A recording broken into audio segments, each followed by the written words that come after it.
pertanyaannya bagus banget tadi dari Bunda. Kalau umpamanya pinjaman itu dipakai untuk ibadah kayak umroh, kayak haji ya.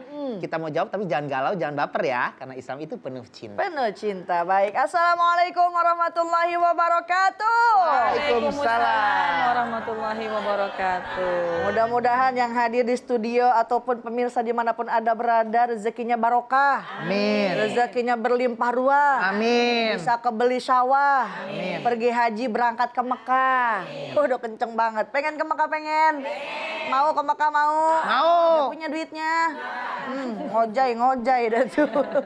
Ada pertanyaan. Bagaimana ketika kita meminjam uang, apalagi sekarang mudah banget kayak Elsa tadi, wah KTP orang main dipotoin, didodotin ke pinjol lain. Ntar ketempuhan Bang siapa Damar. namanya? Bang Damar. Lagi naik motor, toto priwit, wih tagih di ya, banyak lembaga yang begitu menawarkan kemudahan untuk kita memakai jasanya. Nauzubillah, riba namanya. Apabila segala sesuatu itu mendatangkan manfaat kepada orang yang meminjamkannya, fahuwa haram, fahuwa riba, itu adalah riba. Ya, lalu bagaimana? Kita ini pengen umroh, pengen haji, nggak punya duit. Ingat, orang yang diwajibkan untuk menunaikan ibadah haji ataupun umroh adalah yang istita'ah, yang mampu. Kalau yang nggak mampu nggak diwajibin. Ittifaqul ulama mengatakan, sepakat para ulama, apabila orang tidak memungkinkan untuk wusul ila Makkah, belum sampai ke Mekah karena memang tidak mampu sama sekali, maka ia tidak diwajibkan untuk haji dan umroh.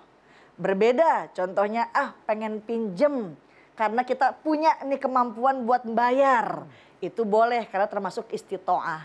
Yakin bisa dilunasin, itu utangnya. Begitu. Ini kan kadang kita pengen pinjemnya doang ya Bun. Iya, bayarnya susah. Ingat utangnya pas lagi sholat. Allahu Akbar, ya utang seblak belum dibayar. Sami Allahu liman hamidah, ya jemuran belum diangkatin. Karena hati-hati, idza zahara zina war riba fi qaryatin faqad ahallu li anfusihim azaballah. Jika perzinaan, riba merasuk di tengah-tengah masyarakat, maka dihalalkan bagi mereka diturunkannya azab Allah. Punten, sekarang riba ini udah merasuk di tengah-tengah masyarakat Bang. Kalau ada di Bogor nggak tahu ada apa nggak nih istilahnya Bang Deprok atau Bang Emok. Ya dia pada kencang banget. Ada Bang Deprok ada. Ya Allah tiap hari ngedeprok. Ya Allah pinjem sekian besok dibayarnya sekian. Nauzubillahimin. Minta sama Allah biar mudah rezekinya insya. Karena kenapa? Namanya perzinaan, pergaulan bebas nggak mengenal batas, riba di mana-mana. Akhirnya apa? Terjadi banyak bencana, terjadi banyak musibah. Mengapa? Orang sedih ketawa. Bencana kerap melanda. Sudahkah kita membaca?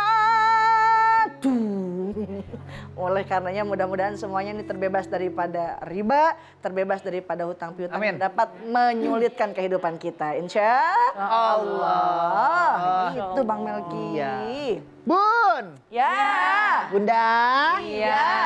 Ar-Rahim. Semua boleh bertanya. Kalau masih ada yang baper, ada yang jungle nih hatinya nih. Silakan kalau Ada yang mau nanya. tanya. Siapa? Silakan. Aku mau samperin, mau tanya. Udah silakan. Memang dari tadi Bang Melki, wajahnya tuh kayaknya banyak pertanyaan gitu. Waduh. Aduh. Assalamualaikum. Waalaikumsalam warahmatullahi wabarakatuh. Dari mana? Dari tadi Bunda. Benar. Ya iya dari tadi. Maksudnya ini dari majelis taklim mana? Masih Taklim Bogor. Oh Bogor, iya. Saya akan Apa? Iya. Nama saya Ibu Mas Rofa. Pertanyaan saya Hmm. adalah, Tuh lihat ke kamera. dadah. Tanya. Ya. Sambil tanya, Bun. Pertanyaan saya adalah Bunda, dalam keluarga itu punya utang. Tapi dalam keluarga itu nggak ada yang tahu. Tiba-tiba ada yang nagih tuh. Nagih utang, kan keluarga bingung. Iya.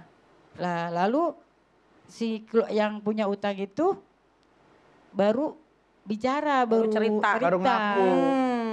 Terus itu harus diselesaikan atau didiamkan atau gimana permasalahannya itu di Harus dibayar sih. Bu.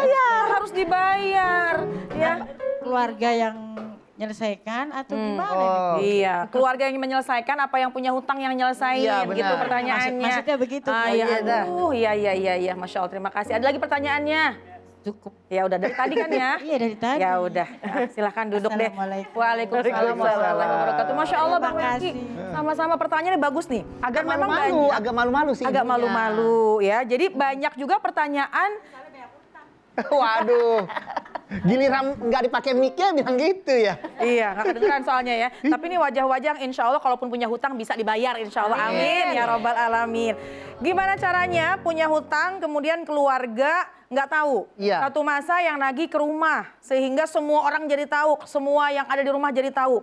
Tentunya yang pertama tadi tuh faktubuhu yang Allah perintahkan bahwa ketika kita punya pinjaman, kita punya hutang, maka wajib untuk dicatat. Kalau sekira-kira memang tiba-tiba keluarga jadi tahu, ya sampaikan apa adanya. Jangan jadi bohong. Karena kalau bohong akan nanti jauh dari kebaikan. Kata Nabi, iyyakum bisidqi. Ayo kita jadi orang biar jujur. Fa inna sidqa yahdi ilal birri. Karena kejujuran itu akan menunjukkan kepada kebaikan. Lalu yang bayar siapa? Bu? Ya. Bunda? Iya. Ibu yang punya hutang. Atau mohon maaf suami punya hutang, ibu nggak tahu, tiba-tiba ada jiron tetangga orang datang ke sini temu ibu, bilang nih suaminya punya hutang sekian, ibu mau bayarin apa enggak? Lu pada geleng-geleng. Geleng-geleng bang. Ibu nggak mau Nggak kali ada yang ini ya. redo ini kayaknya ngebayarin.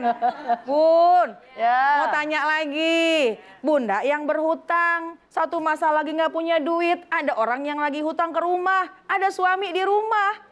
Terus kira-kira Bunda berharap Bunda yang bayar apa suami yang bayarin? Suami. Enak banget ya. Gimana adilnya ini ya subhanallah. Artinya apa? Kalau kita mau berhutang dalam keluarga, dalam rumah tangga, memang sebaiknya selain dicatat komunikasi dengan keluarga, komunikasi dengan suami. Karena kalau memang itu kebutuhan keluarga, alangkah baiknya didiskusikan, dikomunikasikan. Karena kenapa? Karena kan kita tidak semuanya hidup. Kita minjem duit sekarang belum tentu bisa hidup sampai besok. Jadi kalau kita sampaikan kepada keluarga, sampaikan kepada suami, nih saya punya hutang, kalau hutang itu saya udah keburu meninggal dunia, tolong bayarin. Kenapa? Karena meskipun kita banyak kebaikannya, bahkan orang yang mati syahid sekalipun, selama dia punya hutang, tetap hutang itu semua akan dibawa nanti sampai di negara, yaitu negara di mana? Negara akhirat, Bang. Jadi hati-hati. Jadi pertama sebaiknya sampaikan, komunikasikan supaya yang keluarga juga tahu. Jadi kalau kita meninggal dunia, insya Allah hutangnya itu bisa segera dibereskan oleh ahli waris. Jangan sampai kita diam-diam, akhirnya banyak yang datang, orang keluarga tahu kita punya hutang, mereka angkat tangan nggak mau bayar. Iya. Hati-hati nih, karena hutang itu akan dipertanggungjawabkan. Jangan sampai kita jadi orang yang muflis. Muflis, Bu, muflis. Ada yang angkat tangan. Ustazah, tapi di rumah saya punya mukhlis katanya. Bapak muflis. Beda. Oh beda sama ya. orang. Muflis itu apa? Ditanya oleh baginda Rasul, wahai sahabat, tahukah kalian siapa itu orang yang muflis? Sahabat sahabat menjawab, yang muflis itu artinya bangkrut. Bangkrut orang yang nggak punya harta, orang yang nggak punya uang. Kata baginda Rasul, bukan. Orang yang bangkrut di negeri akhirat adalah orang dia datang membawa amal ibadahnya, dia membawa amal kebaikannya, tapi ketika dia ingin menerima amal kebaikannya, ada orang kejauhan lari. Jangan kasih amal kebaikannya. Kenapa? Karena urusan hutang di dunia belum beres sama saya. Na'udzubillah min dzalik. Akhirnya pahala yang mau kita terima diserahkan kepada orang tersebut. Jadi ala kulli hal berhutang silahkan, tapi komunikasikan dengan keluarga supaya mereka tahu kalau memang kita nggak ada umur, maka mereka bisa membantu kita dalam menyelesaikan. Ahli warisnya ya. Bang. Jangan meremehkan utang piutang loh. Serem kalau nggak bisa lunasin ya. Makanya mungkin ada hikmahnya kalau hutang itu harus dicatat Harus itu ya Bunda ya. Iya. Wah, Bun. Ya. Bunda. Iya. Silakan yang mau nanya siapa lagi? Ayo. Bertanya, Waduh. aja. Wah ini, Ibu apa ibu ini? ayo. Oke, ibu boleh. Ibu punya mic sendiri bawa dari rumah apa pakai mic kita nih? Jangan-jangan ibu vokalis, ya kan? Iya, siapa namanya nih Bunda? Ibu Nenghan dari Taklim Bogor. Iya, pertanyaannya apa? Assalamualaikum Bunda. Waalaikumsalam. Kenalin namanya ya. Iya, boleh kenalan. Saya Ya, Melki. Ibu kenalan dulu siapa namanya. Aduh. Bu Nenghan ya dari Bu Bogor. Nenghan, Bu Oh, Nenghan. Majelis Taklim Bogor ya. Iya. Ya. Pertanyaannya apa nih, Bunda? Ini mau nanya tentang pinjaman online ya. Wih, Bunda. bagus banget nih pertanyaan ini. Belum, Bang. Belum apa-apa. Saya bisa baca. Kan iya minjem online melalui itu ya, HP gitu. Ya. Terus belum bayar tuh telat hanya 1 hari. Oh, telat cuma 1 atau hari, 2 hari. Tapi dia meneror saya dengan cara kekerasan, mengancam gitu. Kan saya takut ya gimana. Saya juga Dia juga mengancam sama itu nomor HP tetangga saya, anak saya semua.